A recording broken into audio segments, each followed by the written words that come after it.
is 3,250,000 cubic yards of concrete, enough to build a two-lane highway from San Francisco to New York City.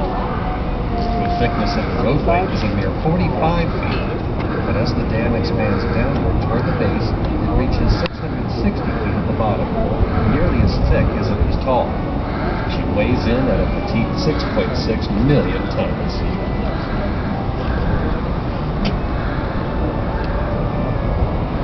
From here, you can see Lake Mead behind the dam, the largest man-made reservoir in the United States. It has a floor capacity of 9.2 trillion gallons of water, enough to flood an area the size of Connecticut 10 feet deep.